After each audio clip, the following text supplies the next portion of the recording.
ಬೆಂಗಳೂರು ನಗರದ ಜೀವನಾಡಿಯಾದ ಬಿಎಂಟಿಸಿ ಬಸ್ಗಳಲ್ಲಿ ಅಪ್ರಾಪ್ತರ ಓಡಾಟದ ಕುರಿತು ಚರ್ಚೆ ನಡೀತಾ ಇದೆ. ಈ ಕುರಿತು ಬಿಎಂಟಿಸಿಯ ಮುಖ್ಯ ಸಂಚಾರ ವ್ಯವಸ್ಥಾಪಕರು ಒಂದು ಆದೇಶವನ್ನು ಹೊರಡಿಸಿದ್ದಾರೆ.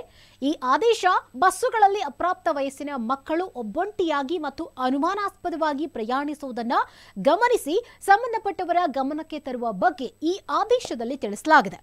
ಹೊಸ ವರ್ಷದ ಸಂಭ್ರಮ ಜೊತೆಗೆ ಬಿಎಂಟಿಸಿಯ ಬಸ್ ಮಾರ್ಗ ಇತ್ತೀಚಿನ ದಿನಗಳಲ್ಲಿ ಪೋಷಕರ ಮತ್ತು ಪಾಲಕರ ಒತ್ತಡದ ಬದುಕು, ಸಮಯದ ಅಭಾವ, ಮಕ್ಕಳ ಮೊಂಡುತನ, ಅಪ್ರಬುದ್ಧತೆ ಇತ್ಯಾದಿ ಕಾರಣಗಳಿಂದಾಗಿ ಅಪ್ರಾಪ್ತ ವಯಸ್ಸಿನ ಮಕ್ಕಳು ಪಾಲಕರಿಗೆ ಗೊತ್ತಾಗದಂತೆ ಮನೆಯಿಂದ ಹೊರಗೆ ಹೋಗ್ತಾ ಇರೋದ್ರಿಂದ ಪೋಷಕರು ಅಥವಾ ಪಾಲಕರಿಗೆ ಆತಂಕವಾಗ್ತಾ ಇರುವುದಲ್ಲದೆ ಸಮಾಜದ ಸ್ವಾಸ್ಥ್ಯ ಹಾಳಾಗೋದಕ್ಕೂ ಪ್ರಮುಖ ಕಾರಣವಾಗ್ತಿದೆ. ಇದರಿಂದಾಗಿ ಬಸ್ಸುಗಳಲ್ಲಿ ಪಾಲಕರ ರಹಿತ ಅಪ್ರಾಪ್ತ ವಯಸ್ಸಿನ ಮಕ್ಕಳು ಒಬ್ಬಂಟಿಯಾಗಿ ಪ್ರಯಾಣಿಸ್ತಾ ಇರುವುದು ಕಂಡುಬಂದಲ್ಲಿ ಚಾಲನಾ ಸಿಬ್ಬಂದಿಗಳು ಕ್ರಮ ಕೈಗೊಳ್ಳಬೇಕು ಅಂತ ಆದೇಶದಲ್ಲಿ ತಿಳಿಸಲಾಗಿದೆ.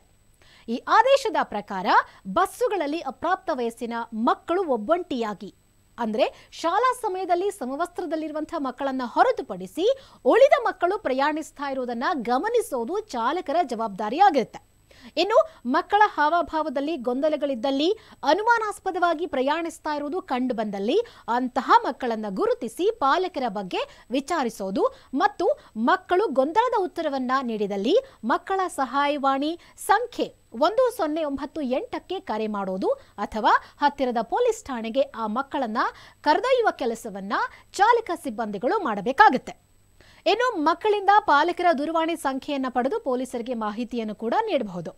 ಇನ್ನು ತಮ್ಮ ವಲಯ ಅಥವಾ ಘಟಕ ವ್ಯಾಪ್ತಿಯ ಎಲ್ಲಾ ಚಾಲನಾ ಸಿಬ್ಬಂದಿಗಳಿಗೆ ಈ ಮೇಲ್ಕಂಡ ಅಂಶಗಳ ಬಗ್ಗೆ ಸೂಕ್ತ ಮಾರ್ಗದರ್ಶನ ನೀಡಬೇಕು ಅಂತ ಆದೇಶದಲ್ಲಿ ತಿಳಿಸಲಾಗಿದೆ.